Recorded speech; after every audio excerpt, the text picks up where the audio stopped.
The Donald dossier, cutting through this week's noisy news. The Donald dossier, cutting through this week's noisy news, with what you need to know when the AFL-CIO Labour Union Coalition held its annual meeting in St.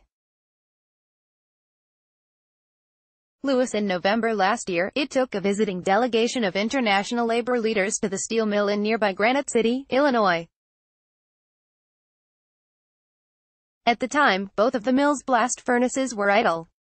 U.S. Steel had shut them down in 2015, blaming cheap imports. "We had some trepidation about how this would go," says Celeste Drake, a trade policy expert for the AFL-CIO. "Would this meeting and tour come off as protectionist? Instead, it became a rallying point." Visitors from Jordan and Turkey spoke out, saying they too had been screwed over by Chinese steel dumping. This week, President Donald Trump visited the same plant to tout the benefits of his steel and aluminum tariffs. Granite City reopened one of its blast furnaces earlier this year, and hundreds of jobs flooded back. "Thanks to our tariffs, idle factories throughout our nation are roaring back to life," Trump said. The move earned him a rare, qualified thumbs up from the labor movement, a stalwart of Democratic politics for generations. "It really is a problem that affects working people around the world," Drake says of Chinese steel dumping. "None of the governments have really effectively stood up and done anything. So it's interesting. There are complaints about how Trump has done this.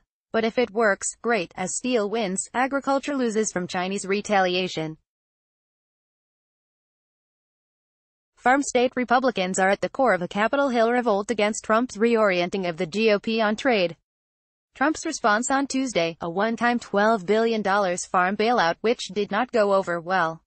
"The policies are just going to make it 1929 again," said Sen. Ben Sasse-Arnab. While the salty Sasse is a frequent presidential critic, even Trump-friendly Republicans saw little value in Trump creating an agriculture crisis, and then throwing money at it.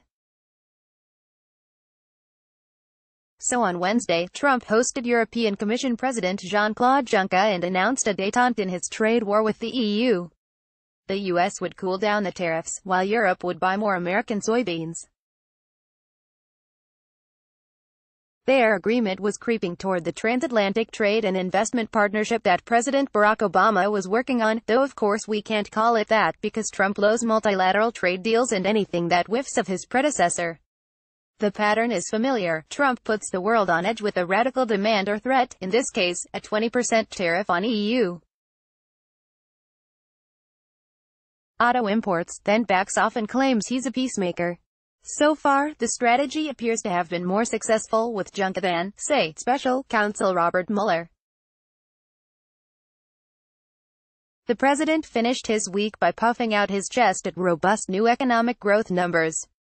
The U.S. economy is roaring, with 3% growth possible for the year. Gloomy market predictions when the tariffs began have not yet come to pass. The stock market is up for the year. Still, real wages for those forgotten men and women Trump loves to talk about remain stalled. The boom allows Trump to negotiate from a position of strength. As the AFL-CIO's Drake points out, getting the EU on his side can only help Trump push China, so he's better off not picking fights with close allies. From Canada, to attorney-turned-witness Michael Cohen, Trump would benefit from treating his friends a little better.